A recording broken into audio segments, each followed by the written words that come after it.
The following content contains discussions of mental health symptoms, mental health, psychiatric hospitalization, and suicidal ideation. Please continue at your own discretion.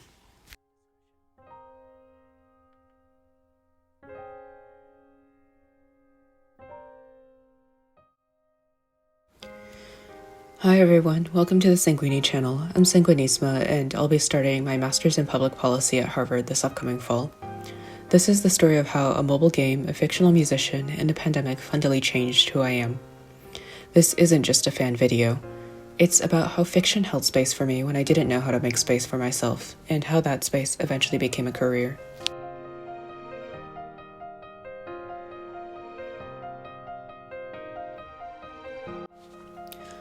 Like a lot of people during the pandemic, I was pretty chronically online. It was the second semester of my sophomore year of high school, and I was a crusty K-pop kid with a 6-hour screen time average and a head full of serotonin shortages. Around the same time, I had a massive falling out with my friend group, largely my fault, and with isolation came escalation.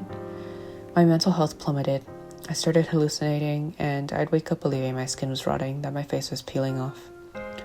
I thought I smelled like death, and honestly, I was barely holding on. わかるよ。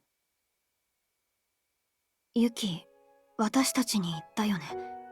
本当は消えたいんでしょって。そうだよ。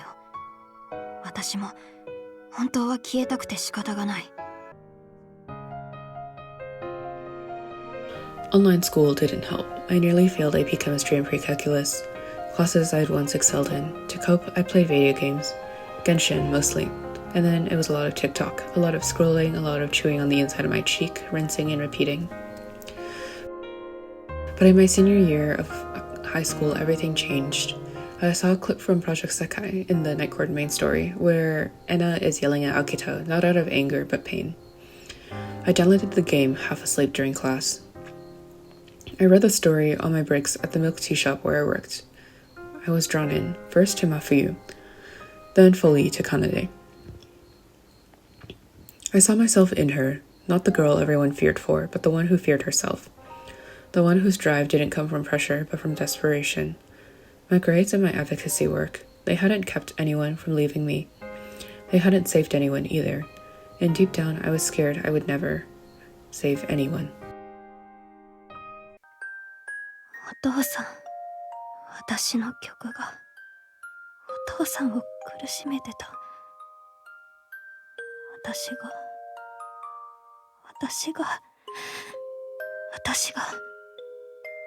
お父さんから音楽を奪ったんだ。私の曲が誰かを幸せにできる曲じゃなかったから。お父さんはああなった。私は誰かを幸せにできる曲を作れるようにならなきゃいけない。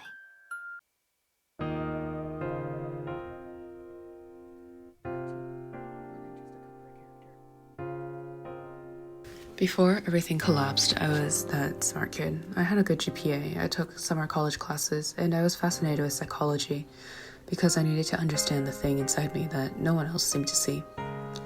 I was 17 with enough credits to cut 2 years off my bachelor's degree, and yet, after the pandemic, I became someone I didn't recognize.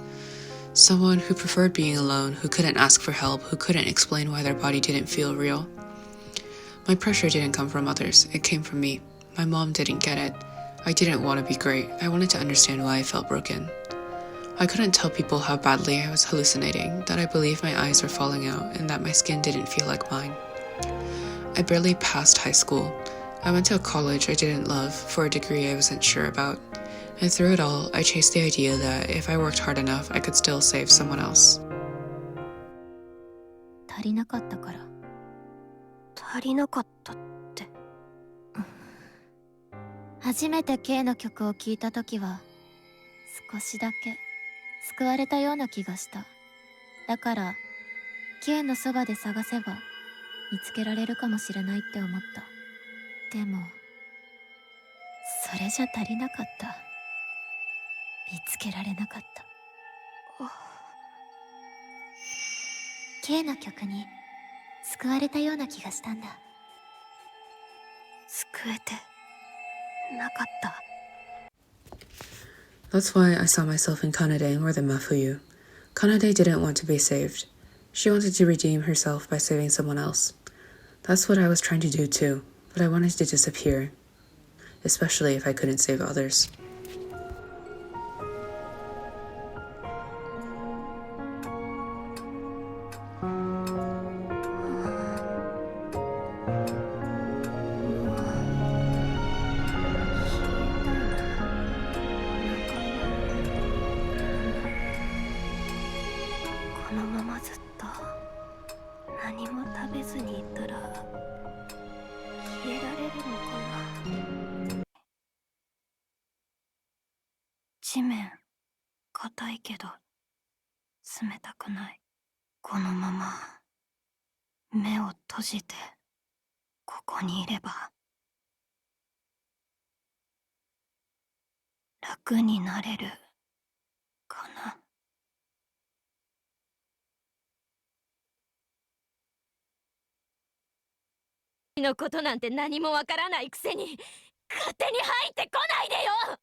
Yuki, 私たちに言ったよね。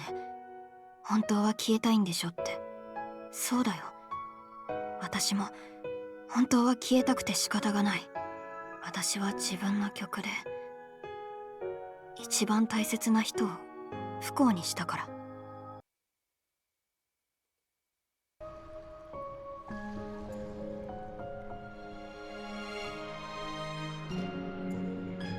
I ended up graduating college with a 3.93 GPA in psychology and pre-law. Everyone assumed I would go into mental health, and honestly, I did too. I applied to PhD programs, 6 of them. I wanted to make a difference. I wanted to learn. What the truth was, I didn't want to treat people. I just didn't know what else I could do. I was rejected from every program but one. Counseling psychology, 1 interview, and a very kind no. So I took a year off. I worked in crisis residential, the kind of places that people go to when there's nowhere else left. I thought I would be saving people, and instead I burned out trying. Still, I kept working. 8-hour shifts, 5 days a week, with part-time pay. I was chasing a version of Kanade's dream, a song that will one day save someone.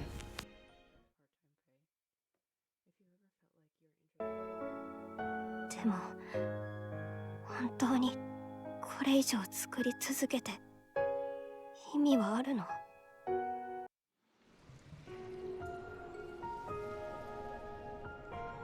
During graveyard shifts at work, I started researching graduate programs. I spreadsheeted everything, and honestly, I refused to stay stuck. That's when I remembered my oldest obsessions: building, design, space, and systems. I didn't want to fix people anymore. I wanted to create environments where they didn't have to be fixed in the first place.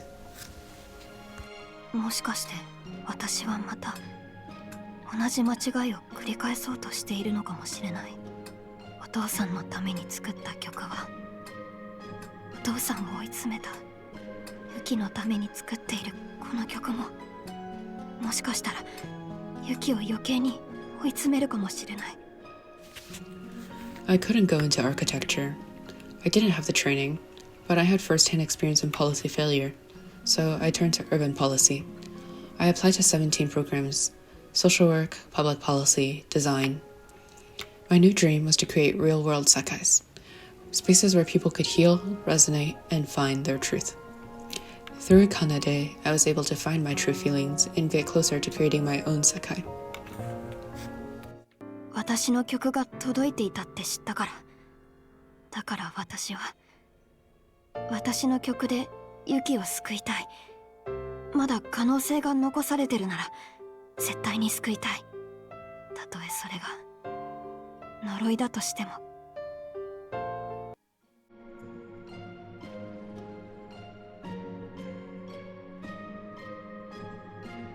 I didn't get into the PhD that would have let me build those spaces right away, but I got into Harvard, a place that might teach me how to start.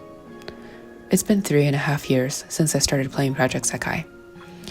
I still buy Kanade merch, I still kin her. But now I see her less as a reflection and more as someone I want to help. I've outgrown her pain, but not her purpose. I still struggle, I'm still really online, and my sleep schedule still really sucks. But now I know what I want, to create the kinds of spaces and systems that save people before they even realize they need saving.